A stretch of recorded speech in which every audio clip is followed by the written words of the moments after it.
How's it going, Vault Hunters, and welcome back to another Borderlands 2 Legendary Weapon Guide. Today, we're going to be going after the legendary Maliwan pistol known as the Thunderball Fist. The Thunderball Fist can only drop in Shock Element, and is a base game legendary, which means no DLCs are required. And the red text reads, "I can have such a thing?" And please note that the prefix of your Thunderball Fist may be different to mine, but it'll always be some variation of the Thunderball Fist. To find this weapon, head to your nearest fast travel station and go to the southern shelf. Once you load it in, open up your map, and near the top left of your screen, within the red circle, we'll be finding the enemy known as Captain Flynt. Captain Flynt is a mandatory boss that you have to fight in order to progress through the main campaign. Although he has a red health bar, he is extremely resistant to fire damage, as well as when he's in his fire phase, he is completely immune to fire damage. Now, Captain Flynt only has a 5% chance at dropping the Thunderball Fist, but there is an alternative. If you own the Headhunter DLC known as the Son of Cromrax, you gain access to farming his son known as Sparky Flynt. And I highly recommend you farm Sparky Flynt over Captain Flynt if you can. Sparky Flynt has the same chance at dropping the Thunderball Fist at 5%, as well as sharing the same loot pool as his father.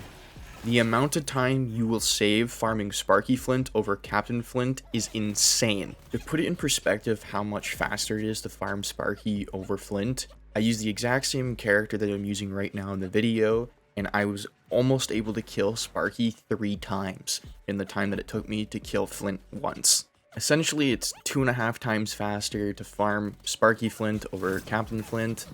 The only benefit I can really think of farming Flynt over Sparky is that you don't have to pay for a DLC, and along the way to going to Flynt, you can fight Boom and Bume for a bonus package.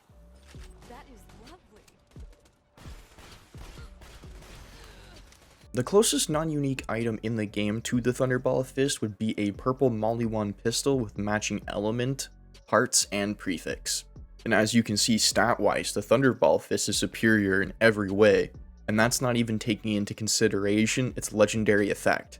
The Thunderball Fist fires a projectile that explodes upon impact, dealing 100% splash damage based off of the base damage of the weapon. This can be increased by any skills, class mods, or relics that affect grenade damage.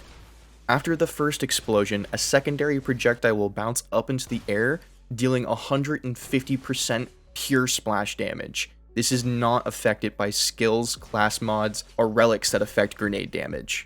And for those that are wondering, pure splash damage is basically exactly the same as normal splash damage, it just can't be boosted by grenade bonuses. Now that we know how the Thunderball Fist works, let's see how it does damage-wise. As usual, I'll be using my phase lock method, testing the 3 main damage prefixes of the weapon.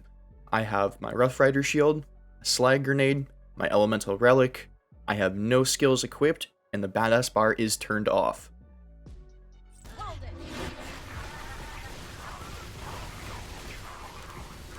There's definitely a clear winner, that being the 2-for-1 when it comes to damage. Let's see their times now with the enemy slag.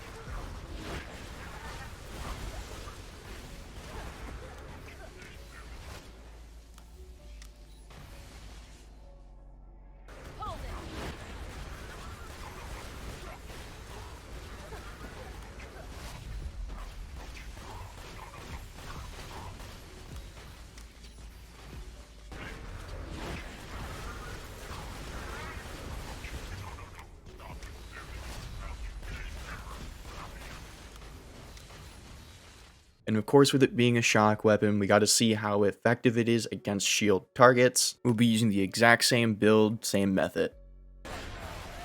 And it is extremely close between the 2-for-1 and the fire rate, with the 2-for-1 being slower by 2 frames. But with the enemy slagged up, the 2-for-1 can absolutely just one-tap the shield. Now the rate of fire can technically one-tap it, but it takes way longer to wait for the secondary projectile to detonate.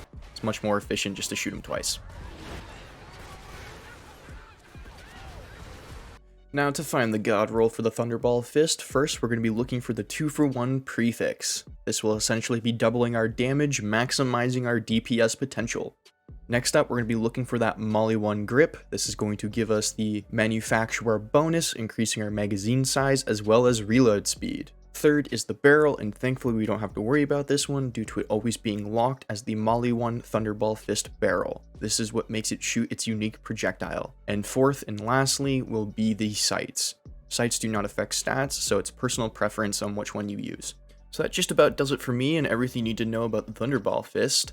Before I go, I always just want to explain that I try and show these weapons in their most bare-bone forms so that you as a player can really decide whether or not you want to build it on your character.